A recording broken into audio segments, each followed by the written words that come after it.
Hello, Leo. This is your reading for mid-June 2019. Twin flame reading. So we'll be dealing essentially with your relationship with your twin, if you've met your twin, how you're going to meet your twin, what are the current circumstances with your twin flame journey. Now, this is for people who are definitely searchers. Leos, you are searching for some sort of truth through your meeting with your twin. And while I was shuffling, I sort of felt more than anything isolation, perhaps alienation. There's something of a feeling of distance in your current situation. Now, as with all tarot readings, please take what you will and leave the rest. There are many other tarot channels you can be reading from. This is Tarot of the Twin Sun. Right, so getting on with the reading, do a few shuffles. Ace of Pentacles coming up there. Could be a potential for sort of earthy elements, some air. Prince of Swords. Yeah. These cards are coming to a head, so there might be a lot of headbutting that is coming with the Gemini energy of the season. A lot of lust for sure. Certainly a lot of lust and uncontrollable desires. Sun. We have the sun, so the sort of Leonic quality of, yeah, see, there's a lot of coming to head here with these shuffles. It's fairly interesting. The cards don't usually do that. I mean, it is hot where I'm at right now, but they usually don't do that. Yeah, Prince of Swords came up again. Five of Cups. Five of Cups meaning, you know, sort of regret about a situation. Alright, yeah, the Princess of Cups, Princess of Chalices. Sort of a youthful energy, the Page of Cups coming out, Piscean quality. All right, that should be enough. There's a lot of coming to head. All right, interesting. So, bottom of your reading, we have the Ten of Swords. And it came up in the upright. I think everything is going to come up in the upright this reading. We're dealing a lot with ego energy, and how essentially structures of the mind with the Ten of Swords are causing afflictions of the heart and essentially division. There could have been a massive separation or an ending of a cycle on a mental plane with your twin. Okay, so essentially mid-June, I would say more than anything, is complete surrender of egoistic structures, okay, structures of the mind. Your twin might be of an air element, so Libra, Gemini, and Aquarius are air elements. Certainly a lot of heartache with this separation, okay, this ending, and a longing for reunion, but essentially loads of grief and pain.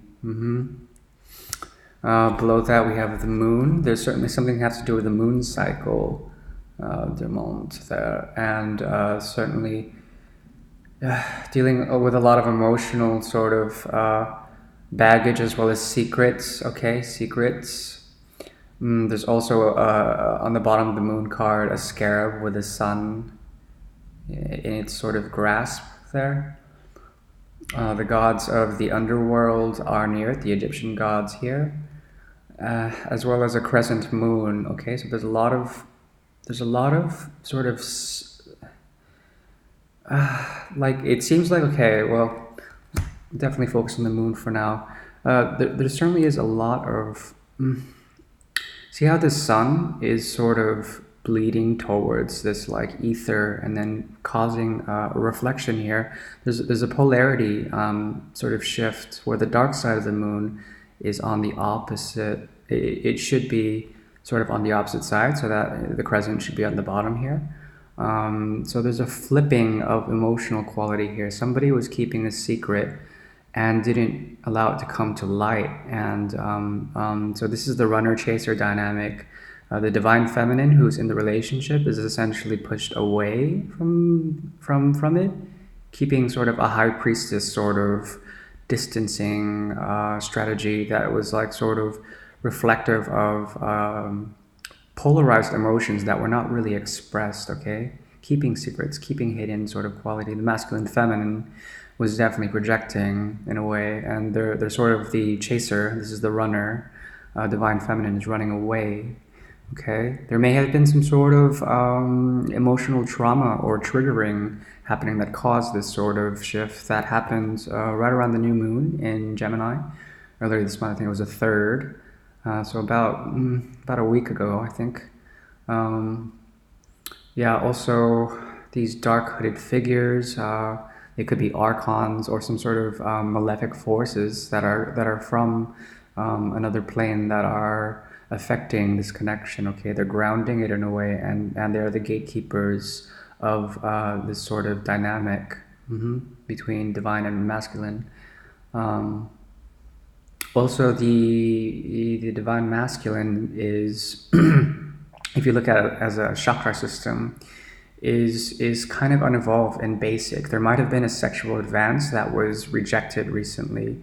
Very hard, very hard. I mean, it was a very hard rejection, and the divine feminine might have taken offense to this. Okay, fairly interesting dynamic. Yeah, below that. Yeah, the chariot, interesting. Okay, so. Okay, interesting. Like I said, I won't be doing reversals in this one. Okay, so this is essentially your essence here with your twin. This is how your twin sees you. This is you, okay? It certainly is, this is your card, Leo, okay? So this is your empowerment card. This is strength, lust, manifestation. This is fire energy. And yeah, you might have made a sort of sexual or perhaps suggestive move on the physical 3D plane, okay? This might have turned your twin off because there are many forms of connections with twins. 2 of them, 3 of them being the sort of physical 3D, yes, physical union, which can lead to a gateway to the divine. These drives, these basic drives. Also, there is the emotional content, which comes from, yes, a bit of the mind, but more the sacral chakra, so the stomach and intuition, emotions. Also, the etheric quality. What is beautiful about lust is, yes, there is the act of animosity here, yet through the divine feminine, there is a link to the crown of creation, that breaches the 3D plane into the etheric 5D, if you will. And the light changes from red to blue, okay? So blue is hotter than red, which is strange because blue is usually